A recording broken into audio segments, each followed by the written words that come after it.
So AEPS withdrawal ಯಾವ ರೀತಿ ಮಾಡೋದು ಅನ್ನೋದ್ರ ಬಗ್ಗೆ ಈಗ ನಾವು ತಿಳ್ಕೊಳ್ಳೋಣ.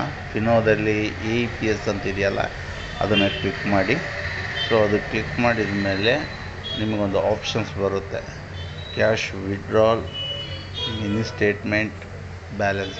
ಸೊ ಕ್ಯಾಶ್ ವಿಡ್ರಾಲ್ ಆಪ್ಷನ್ ಮಾಡಿ, ಬ್ಯಾಂಕ್ ಸೆಲೆಕ್ಟ್ ಮಾಡ್ಕೊಳ್ಳಿ ಮತ್ತು ಆಧಾರ್ ನಂಬರ್ ಹಾಕಿ. ಸೊ ಇಲ್ಲಿ ಕೆಳಗಡೆ ಆಪ್ಷನ್ ಇದ್ದಾವೆ, ಆ ಅಮೌಂಟನ್ನು ನೀವು ಸೆಲೆಕ್ಟ್ ಮಾಡ್ಕೊಬೋದು. ನಿಮ್ಗೆ ಎಷ್ಟು ಬೇಕು ಅನ್ನೋದನ್ನ ಸೆಲೆಕ್ಟ್ ಮಾಡ್ಕೊಳ್ಳಿ.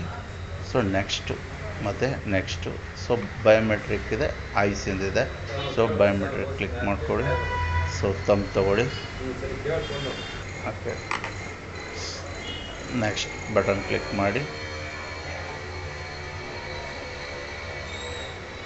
ಸೊ ಸಕ್ಸಸ್ಫುಲಿ ಮೇಲ್ಗಡೆ ಪ್ರಿಂಟ್ ಅಂತ ಆಪ್ಷನ್ ಇದೆಯಲ್ಲ, ನೀವು ಪ್ರಿಂಟನ್ನು ಕ್ಲಿಕ್ ಮಾಡಿದರೆ WPASನಲ್ಲಿ ಮ್ಯಾನ್ಯುವಲ್ ಕ್ಲಿಕ್ ಮಾಡಿದ್ರೆ ನಮಗೆ ಮ್ಯಾನ್ಯುವಲ್ ಆಗಿ ಪ್ರಿಂಟ್ ಬರುತ್ತೆ.